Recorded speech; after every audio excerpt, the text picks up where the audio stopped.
열왕기 상 14장 1절. 그때에 여로보암의 아들 아비야가 병든지라. 여로보암이 자기 아내에게 이르되 청하건대 일어나 변장하여 사람들이 그대가 여로보암의 아내임을 알지 못하게 하고 실로로 가라. 거기 선지자 아히야가 있나니 그는 이전에 내가 이 백성의 왕이 될 것을 내게 말한 사람이니라.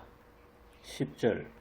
그러므로 내가 여로보암의 집에 재앙을 내려 여로보암에게 속한 사내는 이스라엘 가운데 매인자나 노인자나 다 끊어버리되 그름더미를 썰어버림같이 여로보암의 집을 말같게 썰어버릴지라. 20절. 여로보암이 왕이 된 지 22년이라. 그가 그의 조상들과 함께 잠에 그의 아들 나답이 대신하여 왕이 되니라. 25절. 르호보암 왕 제5년에 애굽의 왕 시삭이 올라와서 예루살렘을 치고 여호와의 성전의 보물과 왕궁의 보물을 모두 빼앗고 또 솔로몬이 만든 금 방패를 다 빼앗은지라. 31절. 르호보암이 그의 조상들과 함께 자니 그의 조상들과 함께 다윗성에 장사되니라. 그의 어머니의 이름은 나아마요 암몬 사람이더라. 그의 아들 아비암이 대신하여 왕이 되니라. 열왕기서는 북왕국 이스라엘과 남왕국 유다의 여러 왕들의 역사를 기록한 책입니다. 그러므로 제일 기본이 되는 것이 어느 왕들이 계보를 이어갔는가를 아는 일입니다. 어떤 특정한 왕의 사건을 아는 것도 중요하지만 더 기본적인 것은 역사의 순서대로 어느 왕들이 등극했는가를 알아보는 것입니다. 단순히 이러저러한 왕들이 있었다고 아는 것과 당신의 머릿속에서 외워보면서 이 임금 다음에 저 임금이 떠오를 때까지 외워보는 것은 천지 차이가 있을 것입니다. 성경을 단순히 겉으로 들어서 이해하는 것을 넘어서 당신 자신이 읽으며 알려고 하고 외우려고까지 할 때에야 비로소 성경 속의 비밀이 당신의 눈에 들어오게 될 것입니다.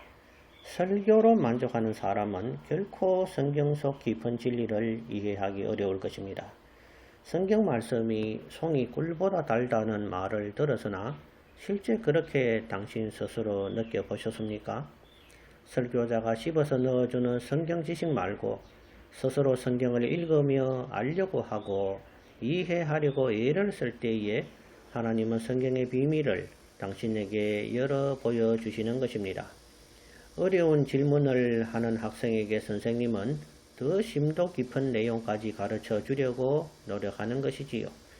기본 문제조차 이해하기 벅찬 학생에게는 기본 문제밖에 더 이상은 가르치려고 하지 않습니다. 예수님이 나의 구세주시고 그 보혈의 은혜로 구원받는다는 지식은 기독교 신앙의 기본 중의 기본입니다. 교육 수준이 높아져서 누구나 성경을 읽을 수 있음에도 불구하고 목회자가 씹어서 넣어준 그 기본 신앙에 만족하고 산다면 하나님은 안타까울 것 같습니다. 성경 속의 여러 사건들과 역사들을 통전적으로 알고 배울 때에 하나님의 심정과 애타는 마음까지도 이해할 수 있을 텐데 자녀된 성도들이 아예 아비의 애타는 마음은 알려고도 하지 않고 오직 아버지는 나에게 복 주시고 구원만 주시오 라고 말한다면 아버지 하나님의 심정은 어떻겠습니까? 당신이 아들에게 당신의 전기를 보여주려고 자서전을 써서 자식의 손에 들려주었는데 당신의 아들이 아예 읽으려고도 하지 않고 배우려고도 하지 않고 무관심하다면 당신의 심정은 어떻겠습니까? 아버지의 전기는 나와는 별 상관이 없고 아버지가 나를 왜 낳았는지도 알고 싶지 않고 그냥 아버지는 나에게 유산만 주시오 라고 말하는 자식과 뭐가 다릅니까? 성경은 바로 하나님의 자서전입니다. 성경이 하나님의 말씀입니다. 목회자의 설교는 올바로 했을 때에 하나님의 말씀을 포함하고 있습니다.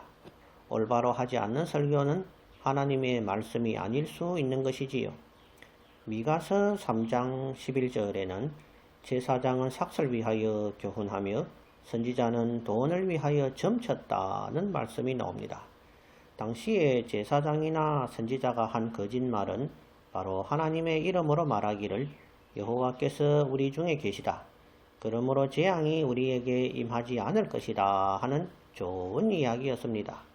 그러나 미가 선지자가 외치고 얼마 뒤 주전 721년에 북왕국 이스라엘은 아수르에 의해 멸망했으며 남왕국 유다는 주전 586년에 바벨론의 느부갓네살 왕에게 멸망하고 말았습니다.